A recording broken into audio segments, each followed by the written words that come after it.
दोस्तों, आज की कहानी है जैसा बहू का आज होगा वैसा सास का कल होगा। दोस्तों, कहानी शुरू करने से पहले अगर आपने चैनल को सब्सक्राइब नहीं किया हो तो कर लीजिए ताकि आपके पास पहुंच सके हर नया वीडियो। बहू, आ जाओ, नाश्ता कर लो पहले, फिर बाकी काम कर लेंगे। माँ जी आप लोग करो, मैं बस रसोई साफ करके आती हूँ। रूसी रसोई से बोली। किरण जी बोली, अरे कर लेना, थोड़ी देर में आ जाओ पहले। रूसी आ गई, पास में बैठी हुई किरण की जेठानी सब देख रही थी। कल ही किरण से मिलने आई थी, शादी में वो आ नहीं पाई थी तो सोचा बहू से भी मिल लेगी। कल से वह देख रही थी किरण हर बात में रूसी का बराबर ध्यान दे रही, काम भी दोनों मिलकर करती, कोई शिकायत कोई ताना नहीं।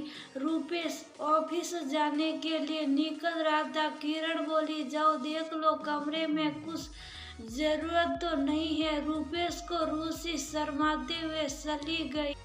अब सुमन से रहा नहीं गया, बोली तू पागल हो गई, इतनी छूट दे रही है बहू को। अरे अभी काबू में नहीं रखा तो तुझे दूर कर देगी, सबसे तेरी कोई अहमियत ही नहीं बचेगी। अपने साथ बैठकर खिलाना, साथ में काम कराना, कल को तुझ पर ही जिम्मेदारी आ जाएगी। किरण जी बोली, जी यही तो हम गलती करते हैं। आज हम बहू को प्यार से रखेंगे तो कल वो भी हमें सम्मान देगी, हमारी तकलीफ समझेगी। नहीं तो सारी कसर फिर बुढ़ापे में निकलती है। और वैसे भी अब वो हमारे घर का हिस्सा है तो उसके साथ पराई जैसा व्यवहार क्यों करना, और बुढ़ापे में काम करना पड़े तो अभी हाथ बटाने में क्या बुराई है। अब सुमन को समझ आया कि आजकल सास समझदार है। यही उन्होंने भी सोचा होता तो आज यूँ अकेली नहीं रह रही होती। तीन बहू के होते हुए अब उन्हें अपना और पति का ध्यान खुद ही रखना पड़ता है। लड़के लोग पेश देते हैं और त्योहार पर ही मिलने आते। सब लोग उनके कड़क स्वभाव के कारण कोई आना नहीं चाहता। अलग रहकर भी बहू ये कभी मिलने आती तो कहती, मुझे नहीं है तुम्हारी जरूरत, क्या देखने आती हो कि मैं काम कर सकती हूँ या नहीं। वो तो पति ने कर रखा था कि त्योहार सब साथ में ही करेंगे, इससे परिवार मिलता जुलता रहेगा। तो सुमन कुछ कह नहीं पाई थी, पर उस दिन अंदर से उन्हें भी खुशी मिलती, पर अहम में कुछ कहती नहीं। जब पहली बहू घर में आई थी तो आते ही सारी जिम्मेदारी उस पर डाल दी।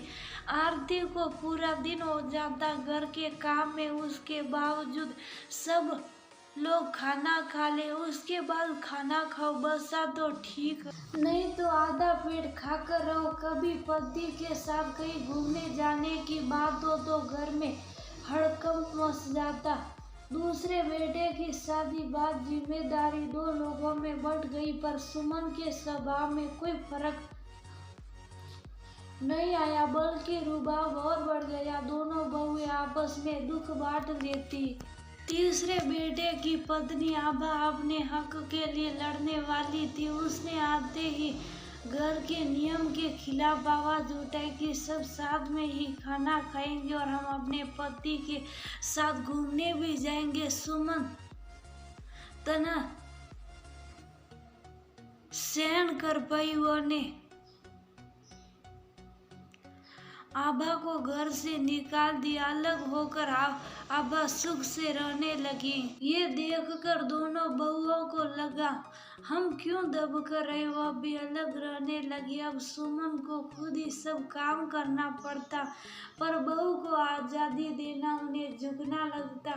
पर आज उन्हें महसूस हुआ कि किसी की अपना समझना झुकना नहीं, बल्कि परिवार की अहमियत इसी में है कि एक दूसरे को समझा जाए और प्यार से रहा जाए। वो ने अपना स्वभाव बदलने का प्रण लिया, जिससे परिवार के होते हुए अलग नहीं रहना पड़े। अक्सर सास का यही मानना होता है कि बहू को जितना काबू में रखेंगे उतना उन्हें मान मिलेगा, पर सच तो ये है कि हम जितना उन्हें समझेंगे उतना मान हमें भी मिलेगा। नहीं तो कई बार बुढ़ापे में अकेले रहकर पछताना पड़ता है कि काश हमने ऐसा नहीं